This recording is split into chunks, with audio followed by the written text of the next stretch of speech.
In our other top story tonight, people at the Baer Field Speedway are remembering two of their own tonight. Blaine Miller and his grandson, Jeff Shelmadine, died on I-69 yesterday while they were working on a semi. As they did that, another semi crashed into them. Lamar Holliday stopped by Baer Field Speedway earlier tonight to see how they are honoring these two men.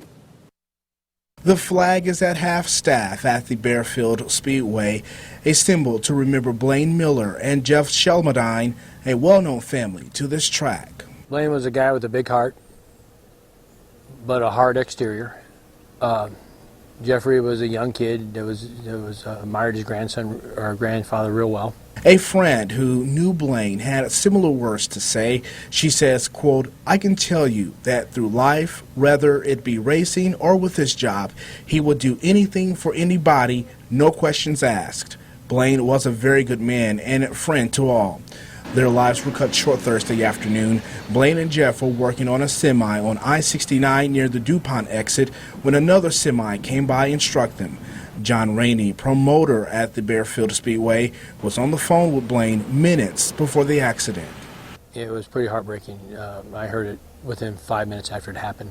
Losing these two took a big toll on this racing community, especially during this week. Tomorrow night, Saturday night, $20 carload. We have the parade coming. They're going to be in the Three Rivers Festival parade with us and stuff. And it's going to be really a hard weekend around here. But to remember and honor these two, we'll get back to racing.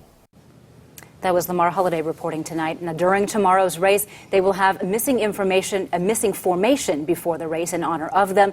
They are also planning to have a memorial race in the near future. And that accident yesterday could have been prevented if the driver was following the law. In Indiana, we have something called a move-over law. Here is the breakdown. The move-over law, which was enacted in 1999, was pretty straightforward. Under the original law, drivers had to move over into the other lane, if possible, when they saw a police officer or construction worker on the side of the road. 1 year later, that law was amended. It now says drivers must also slow their speed by 10 miles an hour. The list of emergency vehicles was also expanded. In addition to police and construction vehicles, drivers must also move over and slow down for any of the vehicles you see listed on the screen, which includes tow trucks. This law was designed to protect people who work on the highway, and the penalties for violating them are pretty stiff. Offenders can get anything from a fine to a 2-year license suspension. If you injure a worker on the side of the road, you can also face additional charges that have additional penalties.